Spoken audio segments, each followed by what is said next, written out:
On today's episode, we're going to be covering entrepreneurship and life in the fast lane. We got celebrity guest Latino hip hop artists here today, Studio B, downtown San Jose, Silicon Valley, guys. Let's go. It's going to be a great show. It's Mauricio Mejia live. Entertainment guru, Silicon Valley entrepreneur, author, and speaker. It's Mauricio Mejia live. I want to welcome everyone today, episode number 6, Mauricio Mejia Live, season 3. That's right, guys. Very excited about today's show. We got a very special guest. It's very special to me as well, because growing up in Southern California and Los Angeles, if it wasn't for music that resonated to me or to the people that I was growing up with, it probably wouldn't be here today. So I want to welcome today Mellow Man Ace. It's a pleasure and an honor to have you here, my brother, Latino, my Latino brother. So it's an honor, man. Thank you. Thank you for making the time. I know we had a show the night before, and luckily it wasn't like the crazy shows back in the day where the next thing we find out we're the next day and the party still keeps going, man. Yeah, so, no. But no, thank you for being up here. You're up in Silicon Valley, this capital of the world in technology. This is home to Facebook, Google, all the major media players are all living here in San Jose, in the region, Silicon Valley. And so, yeah, man. So wanted to dive right in, man. You've been in the music game for many, many, many years. And really what I want the audience to know and to learn is your journey, because you have a very, very interesting journey. We all do. We all have a story to share. And I think one of the things that I've really realized, or that we're now talking about, you are the first Latino hip-hop artist that really blended the hip-hop culture with the Latino culture and took it global. And took it global. There you go. No, I say that because I wanted that. If I'm the godfather, there is a grandfather. Ooh. And the grandfather of it all is my friend now, Mr. Schick of the Mean Machine, where I've been saying this for 35 years. If you follow my interviews on Early Power 106 or wherever I was, I've been saying this for hundreds of years. I like that, the grandfather. I'm taking that from you. I am the godfather of Nightlife, but there is a grandfather. There is a grandfather, right? And so we got to always make sure that we give credit where credit is due, and I always try to give that to Mr. Schick, because he showed me my path. And what I mean by that is he did a small little Spanish rap in an all-English record back in 1981 on Sugar Hill Records. Oh, wow. Okay. When I heard it, I said, I'm going to create a whole song, not just a little piece. Yes. So I did the first all-Spanish rap record.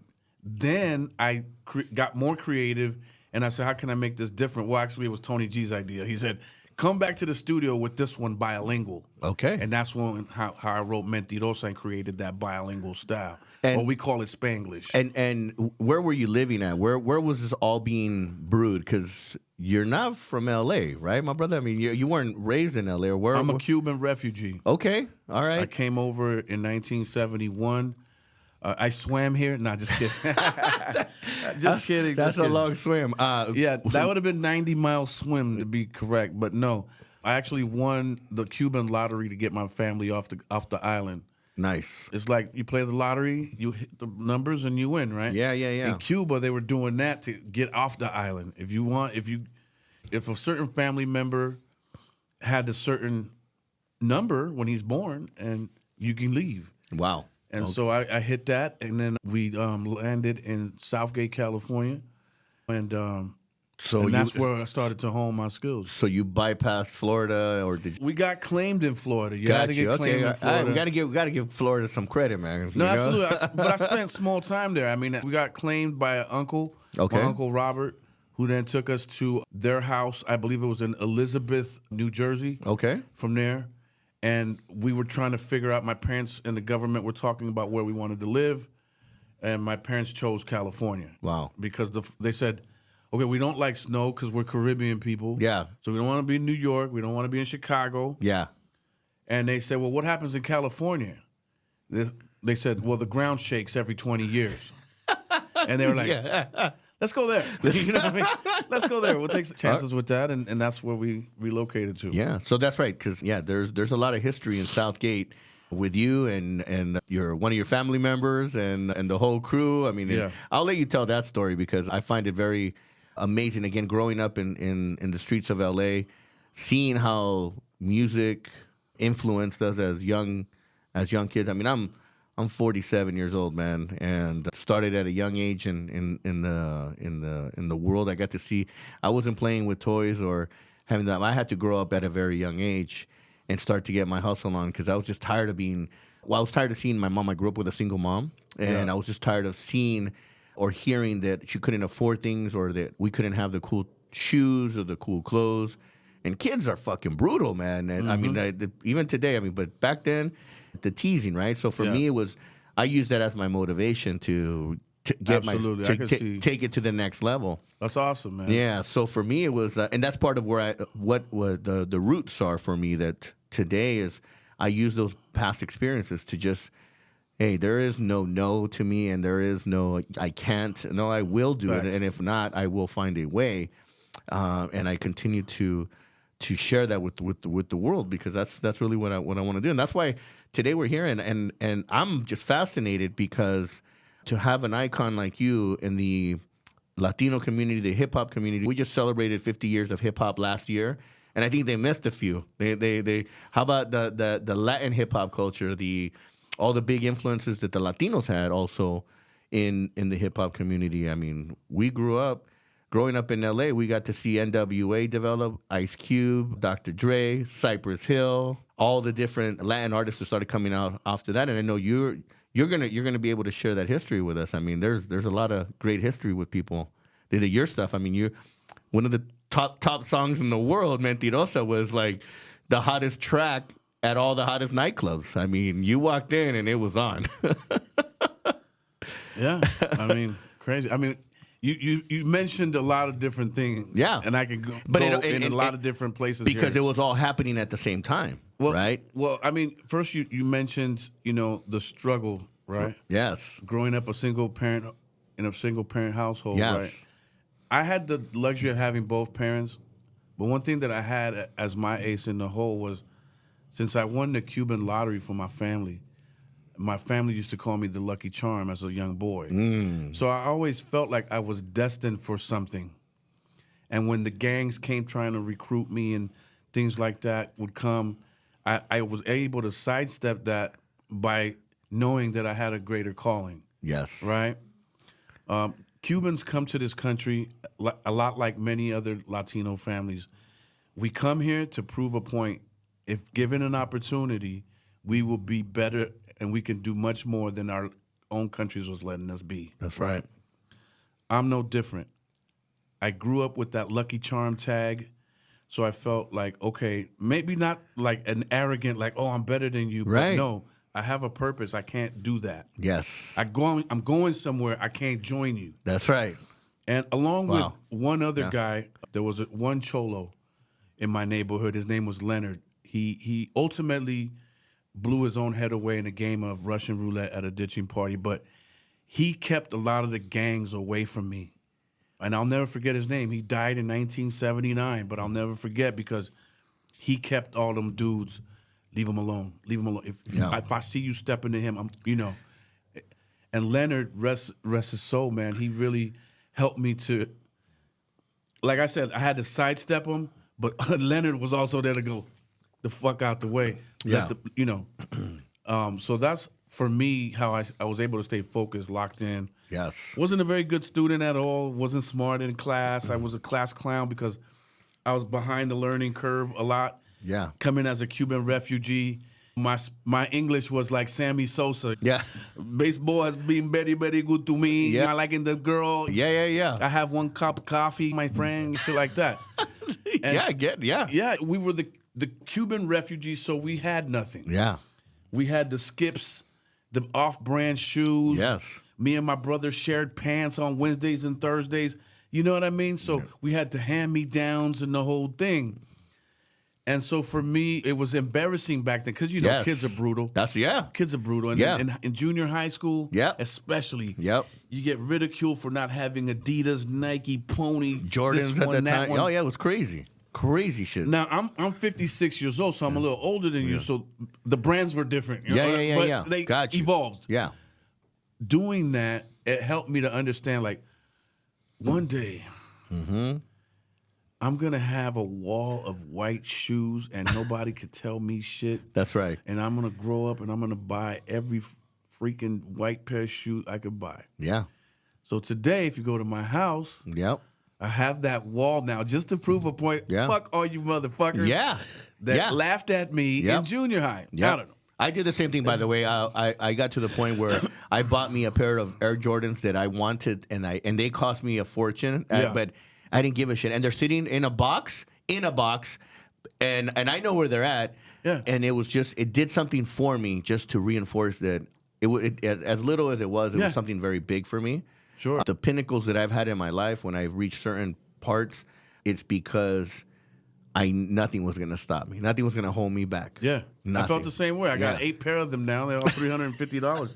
You can only wear one at a time. That's right. So I tell that to people that have multiple, like, I lived that life of excess and at a young point. My path growing up out of LA, joining the nightclub scenes. I have a similar person in my life that was his name is Martin Green Eyes. And he was big in the nightlife industry in L.A., and he was that guy that protected me from. I saw all the drugs, I saw all the craziness, the glitz and glamour of the nightlife, and I was always the kid and he would, kept me away from all of that stuff, but always allowed me to be like, and I mean, I was a kid going into these nightclubs, Fantasias in Puente Hills, Peppers and City of Industry. What was the other one? Red Onions was my first. Red Onions was my first nightclub that I went to in West Covina. Yeah, Florentine Gardens. Florentine Gardens, and in West Hollywood. I mean, all the nightclubs. I mean, that's Peppers and City of Industry. Yeah, if the walls could talk. Oh my God! If the walls could talk. I love it. I was one of my friends now, partner. We're still friends and partners. John Pena from Boss Entertainment. I've known John for many years. Right here, I still wear it on me. I got my bracelet with Boss on it, and that just goes back. We founded that back in 1994. Get down. And damn man, it's crazy. Yeah. It's so. We've seen a few come and go too. Yeah, we've seen Robert Torres, rest in peace. Yeah, no, the guy that got me into the game was Cesar De Niro from the Teddy Boys. Cesar De Niro, of course. There was Luis and Sergio Romo. Of course, still know those boys. Yeah, so I see them on social media, but obviously I've been away from the Bay. I mean, from LA for so long.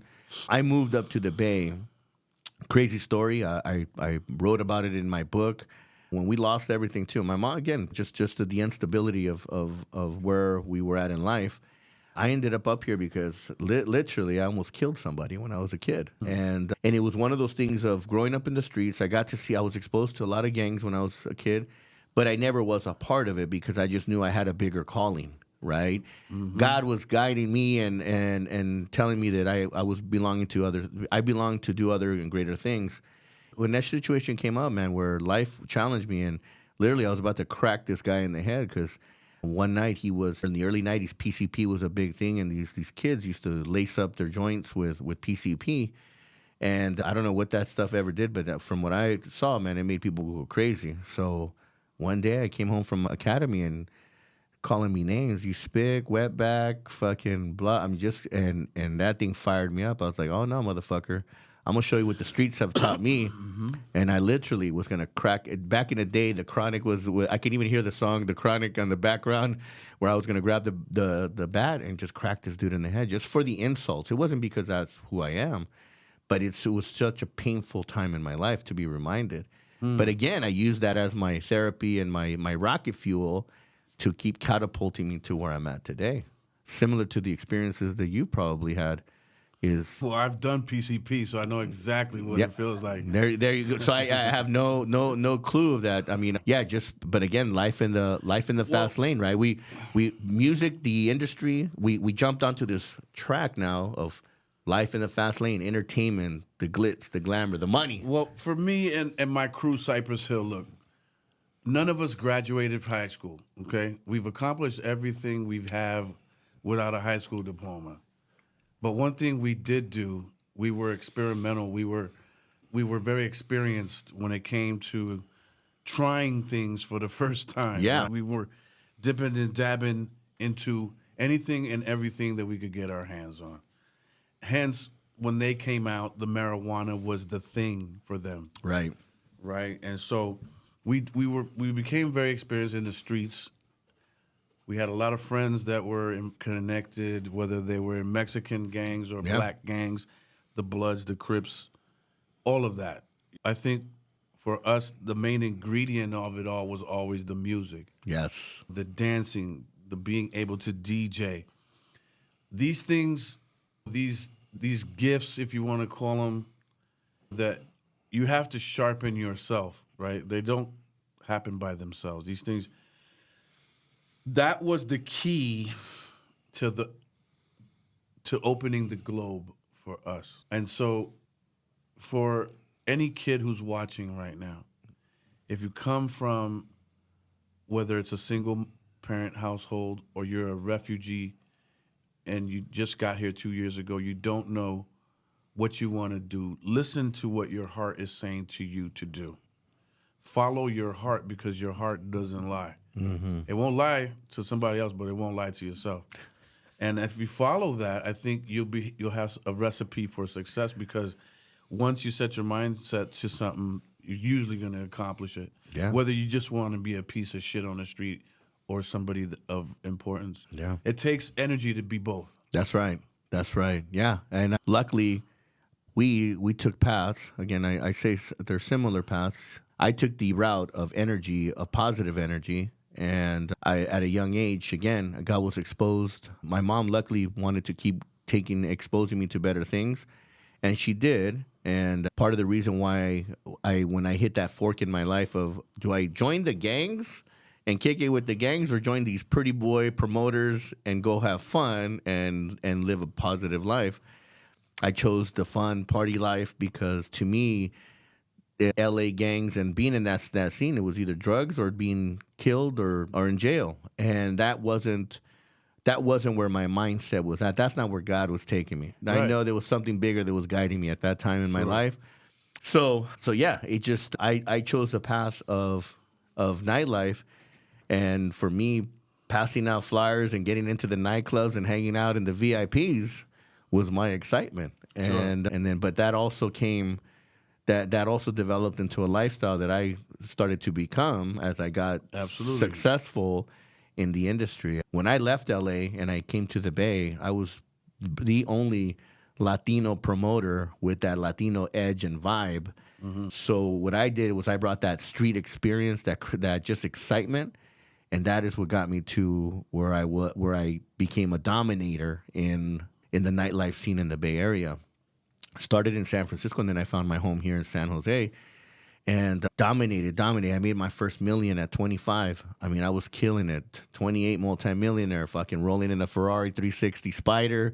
Life was going fast. Sex, drugs, rock and roll. My first exposure to a version of a Latin kind of hip hop, not even hip hop, now it's called reggaeton, but reggae, Latin reggae was El General, Buntum Mami Mami. I mean, all of his tracks were dope, and then I think, like you said, you took it to the global level with your stuff. So yeah, man, it's crazy experiences, crazy times, man. But we're here today, and we continue to rock it. Last night you rocked it. I love the energy. Thank you.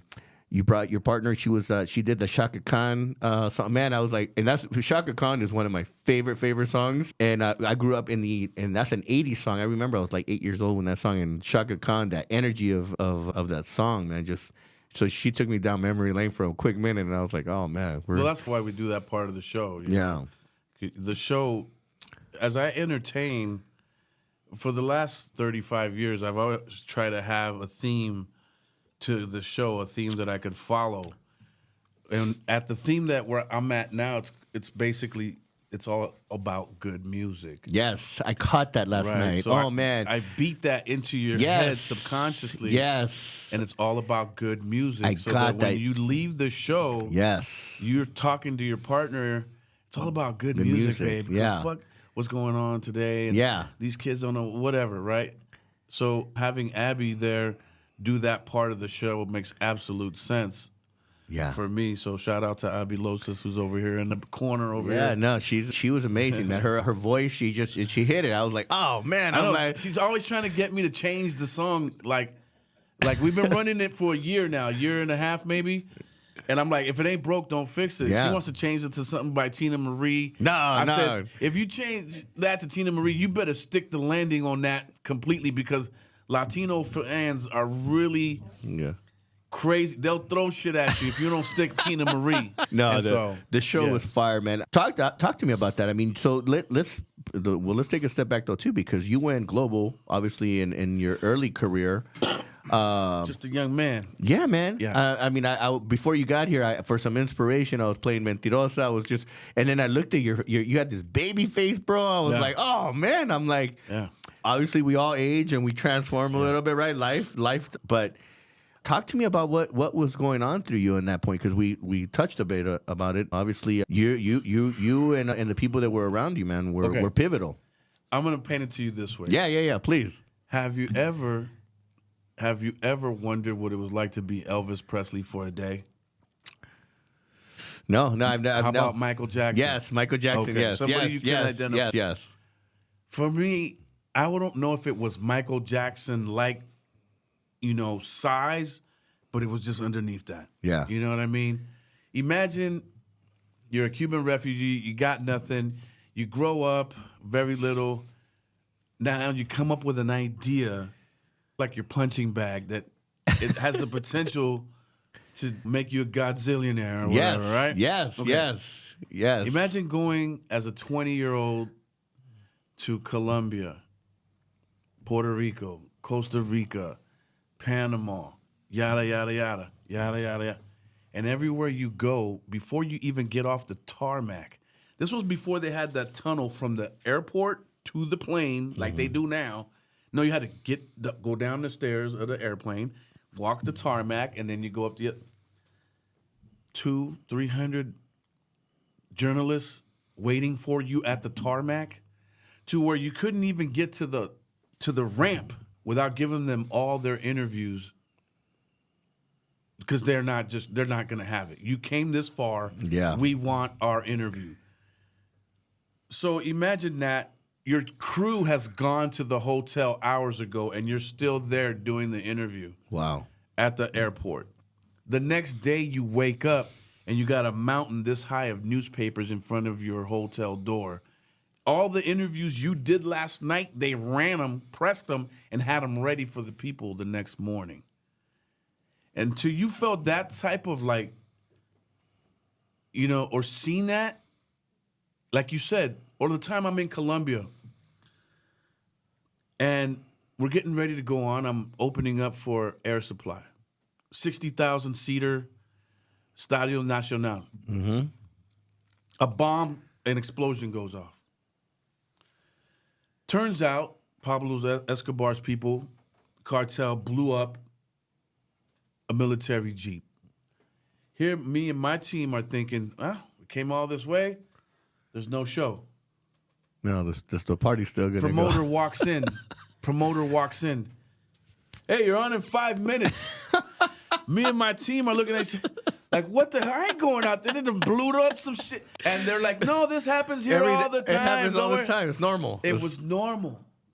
And if you go out in front of 60,000 after you just experienced that, I mean, it shook the whole stadium, bro. Yeah, fuck it. That shit's got to changed me. Yeah, it's got to desensitize It's probably you. the reason why I have anxiety now. Yeah, I don't know. PTSD right there, man. Absolutely. You're going through some war So, zones. Imagine that. At 20, it'll change you.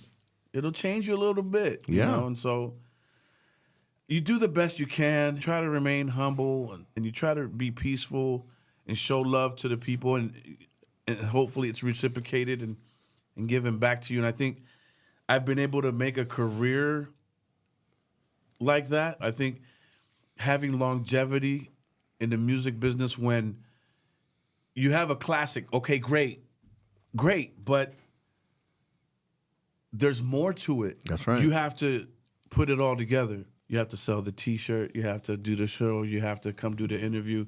You have to come with the other idea.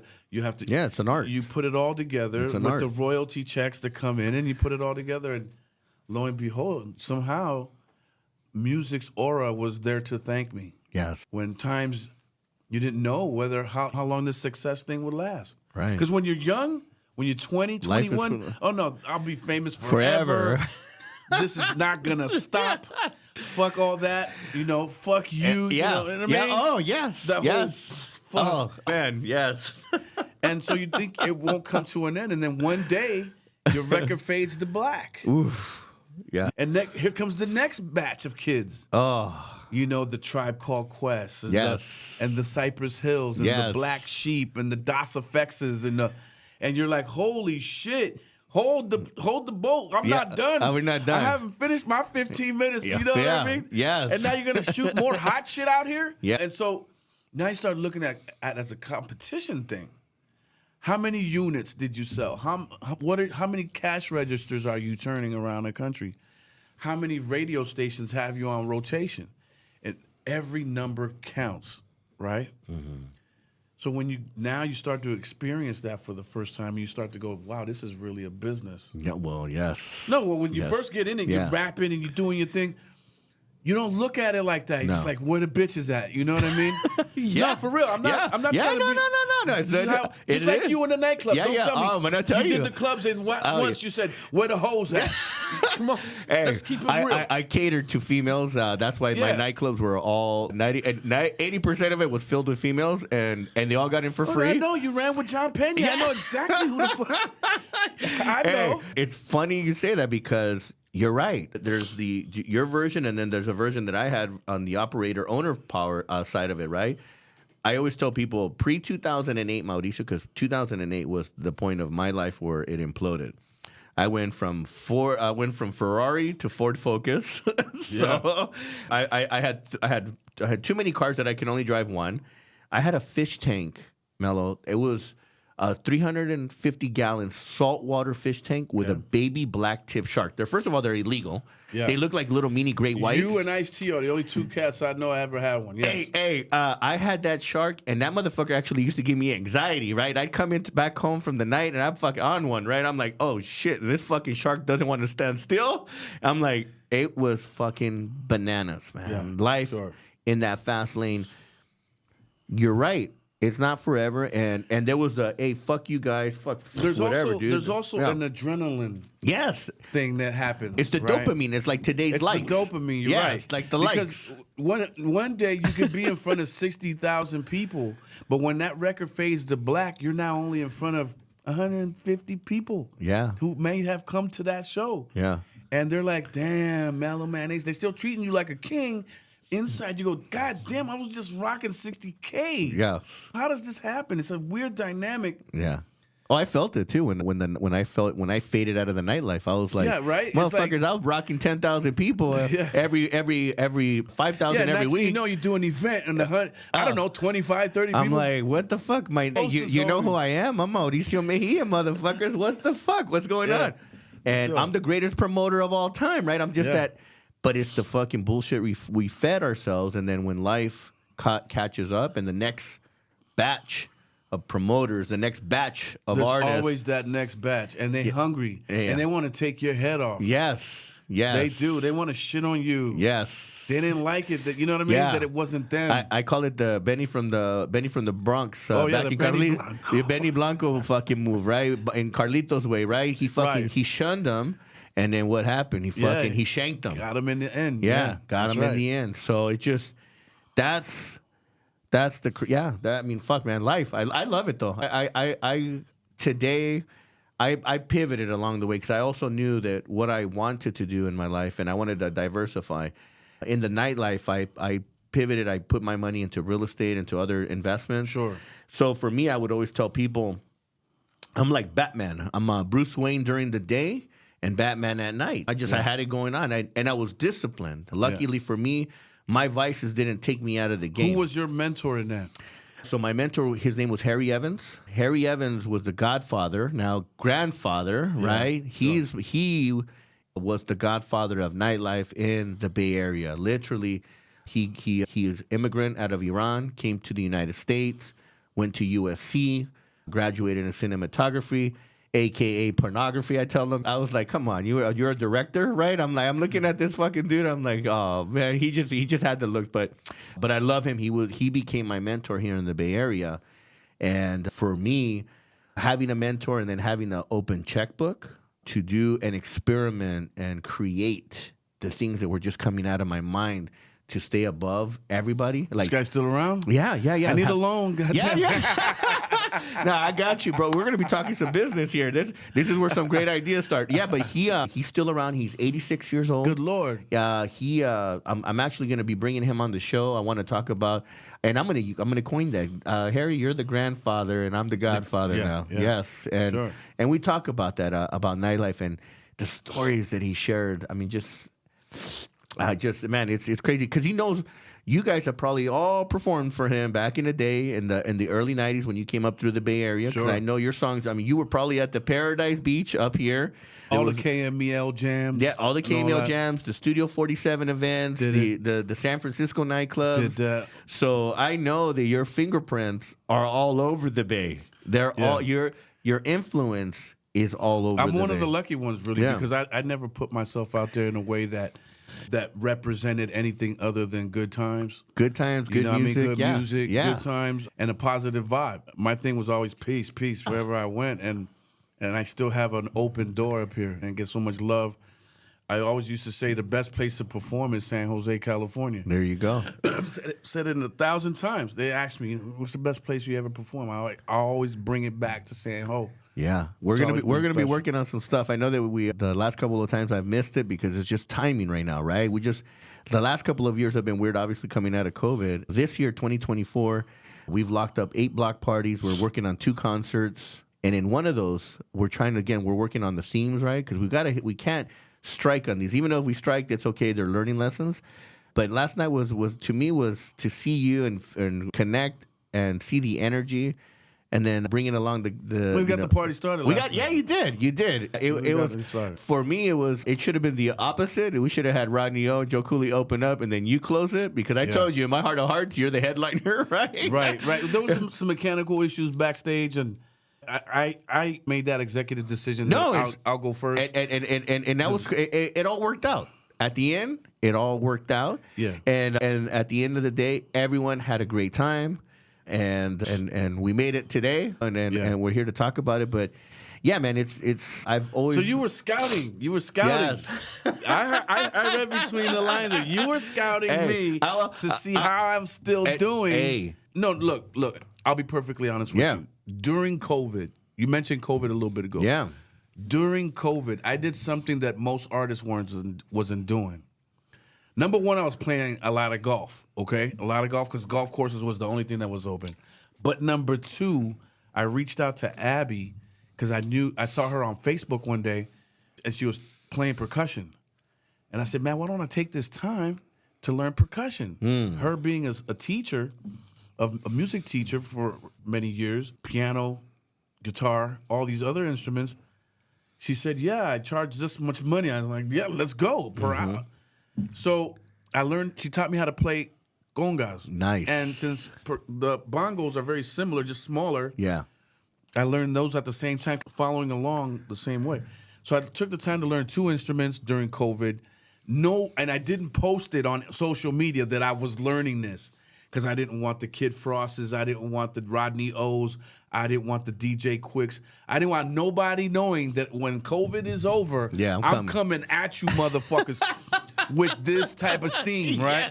MC Magic, all of them can get it. Baby Bash, they're all my boys. I love them, but like I'm saying, like I'm working on something to come back to not just be a one-trick pony. Yes, you feel me? Like I want to show an artistic growth in this downtime. Yes, and that's what I did. So what you saw last night was a manifestation of those thoughts that happened during COVID. You said something right now that I'm a big believer that timing and nothing is coincidence. You and I have been trying to fucking get together for now about 2 years. We got introduced through Alex Mejia. I think it was either John.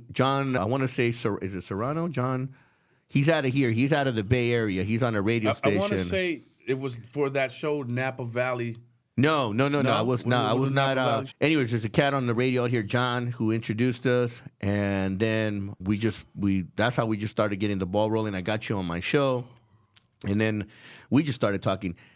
What I like, what you just said right now, is that you are now a curator of the way that you want to put all of this stuff together. And if you and I can work together and put an event together here in the South Bay in San Jose, where we curate. Right now, the only guy that's doing it is Alan Beck. And much respect. Love you, Alan. Yeah. Love you, Alan. But we're coming to take your fucking head off, hey, Alan. All right. You said it, and you're my partner in it. The freestyle, I'd love to do it. Absolutely. Yeah, the freestyle stuff and the shows that have been put on, I always feel that there's a disjustice to the community when shit is being put half-ass. And I can't agree with you more. Here's why. When you go to these concerts, look in the crowd. It's an all Latino, Mexican predominant crowd. Yeah. Yet you don't have enough Latino representation on stage. Yeah. And that's something that I've been watching for many years, you know what I mean? And it's an unjust talent pool, if you will. I mean, well, it's political, man. It gets at the end of the day, some of the groups will sell out, right? They'll like, oh, if this person's not doing it, I ain't gonna fuck with you. Or if it's not an AEG Live Nation or some big boys. Well, I mean, I just think that they do more of a let me show you who I think is cool and fuck everybody else. Right. Like you're gatekeeping. Right. You're gatekeeping. Like, who's to tell you that I'm better than Kid Frost or that MC Magic is better than me? Like, where do you get off? Yeah. Where do you get the fuck off thinking that you know how to pick and choose who's hotter? Yeah. Or who's going to be hot on your stage? Right. Because I'll tell you what, you put me in front of Lisa or behind Lisa Trenier, and it's happened before, and I've blown the roof off and made the crowd forget them. Yeah. I love them. No. Yeah, no, and I get it's happened up here. Yeah. I love them. Those are my sisters, my queen sisters. I would never disrespect. I'm just keeping it $150. Yeah. Okay, my crew is here. They can tell you. Yeah. Okay? Put me behind anybody. Yeah. I don't give a fuck who it is because what I lack in number of hits, I make up in personality and entertainment value. That's right. That you can't touch and they can't teach. That's right. And it's the energy. It's the energy that we bring out that energy. And that's what sets me apart as well from others, right? Entrepreneurs and people that say, Mauricio, how do you juggle all these different businesses? Is because my work ethic is impeccable, and that's what it comes down to: is work ethic, right? And how bad you want it. I mean, it's we don't need. It's a Sunday, and you're traveling. You're not even home. You're 500 miles away from home. Yeah, it's nonstop. This is important to me. Yeah. My being in the room with you is important to me. Look, don't even compare us because honestly, I've seen what you're doing in here. I'm not doing enough in my everyday life. I'm really not. Here's why. I love playing golf, man. I love golf too. I got him in my trunk, man, bro. I just don't have enough time. Listen to me. I love the art of doing nothing. Wow. I do. Yeah.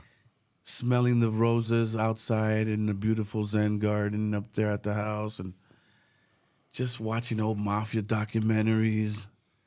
I'm at that point. I'm at that part of my life where I could do that shit. Yeah. Well, that's important. Love it, that's important right now, and I think that's a highlight. You're at that point in your life. There's a 9-year, almost 10-year difference between us in age. I'm not.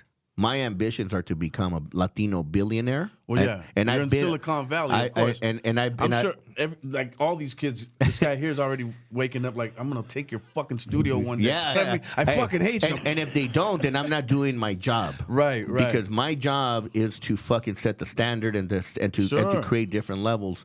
And for me, I'm not done. Yeah, and I don't. No. Yeah, I'm not done either. Yeah, I'm just saying, you're at a different level in life. I just like playing golf, man. I do. Hey, I'm coming down. It feels like you hit a home run every time. I'm actually going to be in LA in March. I'm doing an event at the convention center, a speaking engagement. I'm going to bring my golf clubs with me. Yeah. We're going golfing that weekend. We're going golfing that weekend. So, let's go out. Yeah, man, it's just you're right. So my goal this year's in the entertainment and the events is I want to curate one of the most baddest events here in San Jose, and I need the help, right? And this is one of the biggest difficulties that I'm finding is that promoters are cock blocking these artists from working with other promoters, and then it bothers me because then I go, perfect example, Pitbull. Before Pitbull became Pitbull, I used to pay Pitbull $10,000 to come and perform at my nightclubs. Sure. Well, one time that 1 year in what year was it? 96, 97. All of a sudden, this motherfucker blows up. I called his agent at the time. His name was Purple. Hey, Purple, what's up, bro? I want to bring out Pitbull. He goes, bro, it's $250,000. I said, $250,000? Come on, dog. What happened with the player price? He goes, bro, that's what he's going for. He goes, as a matter of fact, you get him now because the next month he's going to be at $500,000. I was like, fuck. All right. I mean, I got it. I get but we're talking nightclubs, right? So now you're priced out of the nightclub industry. Then when you try to step up and you try to get into like some of these artists that you help give them their moments on the smaller stages, and then they get to the next level. Then they get surrounded by these promoters that then start cock blocking, right? Yeah. They're like, hey, if you play for him, you can't. They'll start trying to lock the artist into an exclusive with them. Right, exclusives with them. And then if you do step out of that agreement, we're going to add the extra fluff for me. Yes. To let you go do it. So that's right. So one of the things that I'm starting to realize, and this is why I'm getting very vocal about it now, and I'm starting to become very territorial with San Jose, because there is no promoter in San Jose right now other than me. I'm like the last one that's here. COVID wiped everybody out, right? I mean, not physically, but just wiped them out financially. Right. And I was able to survive and keep going. That now I want to curate some of the best events in the South Bay that anyone has done. Sure. I have the capital to do it. I have relationships here. The only relationship that I don't have is how to navigate into the artist world now, right? Teacher. That's right. So I don't want to say it. I've always had you at an arm's, like a phone call away. Let's call it. Yeah. Because I know that if I want to tap my into Rolodex is crazy. If I want to, you're probably looking at my phone and going, "If I only had that nigga's phone." Well, hold on. If we put our phones close together, I might be able to hack your shit. So no. But the point is that we're only as good as our team, right? So my team, I got all the players that I need to have on my team to have a successful, at least the infrastructure. But to bring the talent, that's an art, and that's the art that you have. So you earlier said I'm not doing enough. You don't have to do enough to make a lot. You just have to do a little bit to gain a lot. Work smarter, not harder. That's right. So you are going to be a part of this team. We're going to create a partnership. Let's go. No, done. You see it? We got it on film? We got it. And wait, hold. Yeah, hold. 2, 3, and let go. Yeah, he knows the drill. All right, hold. Everyone, cameras fixed.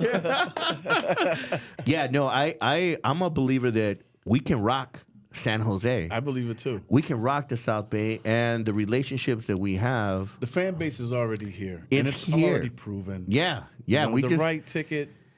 We just got to put it together, and we just got to be able to navigate those political waters. And the things that we'll do will be, hey, I'm not trying to get into the arena. I don't need to. I got a space that can hold 10,000 people too, and it's outdoors, and we own it. So those are things, again, when you own your own shit, you're like, all right, whatever. Whatever needs to happen. Go pay the arena those hundreds of thousands of dollars. Well, I'm going to pay myself because we own the property. So I mean, just again, there's so many things. It's just trying to get dialed in. So man, anyway, so yeah, we can keep going. I want to be mindful because I know you got to get back. You got pops back at home. Yeah, I appreciate that. When I heard you earlier, and family is something very big to you. Well, I mean, he's the only parent I have left. Mom left us October 2022. It's incredible to believe that it's been over a year. And so it's been a blessing to be able to take care of my dad, give him his 3 square meals a day, watch baseball with him, talk about old-time Cuba and all these things, and give him his meds in the morning and be there for him to enjoy what's left. You know? Yeah. We're all destined to be there one day. But to me, aside from playing golf and shit like that, taking care of my pops is a big deal to me. We help each other in different ways. And I'll never forget these years that I've had him. I think it's going on 4 years, Diggy. I've had him for almost 4 years. And nice. He's my best friend. You Good. know, he doesn't know it. He'll never admit it, but I will. And he's my best friend. And well, I think it's important that you let him know. It's crazy because, look, he once kicked me out of the house at a young age. Probably the best thing he did. It was for the you. best fucking thing. Yeah. I'm going to get to yeah. the reason why. Probably the best thing. At 19 years old, he wanted me to keep a job to keep him happy, bring shit home. I said, nah, I got to believe in myself. I'm going to go hang out in Hollywood, meet this one, meet that one. Yeah. All these people. Kicked me out, didn't give a shit. Anyway, in that interim, in that pocket of going and moving, and I meet the right people. That's right. I came back with a record that was pressed already. I said, Pops, I'm going to make it. Here's my first record. He let me back in the house. Now, for a couple of years there, I resented that shit. You know what I mean? But you know, as the older you get and you start to realize that was the best thing for me. Best thing. And so taking care of him now, knowing that he turned me into a man, it's a big deal, man. It's emotional. It's heartstring section. Best thing that ever happened to me is growing up the way I did. My friend. My brother. I Next appreciate time, you, man. we I do love 2 you. hours, Yes, yes? yeah. All right. We're going to go into it. Hey, thank you so much again. Thank you for you and the crew. Thank you so much. Thank you for being an inspiration. Let's follow follow up. We're gonna make this thing happen, man. You got my word. Easy, man. I can't wait to bring our families together, our entertainment worlds together. Let's go. Because we're gonna make some noise here in the Bay Area. I'm so looking forward to it. thank you. All right. Man. All right. I want to thank everyone for watching Mauricio Mejia Live, episode number 6. Mauricio Mejia Live.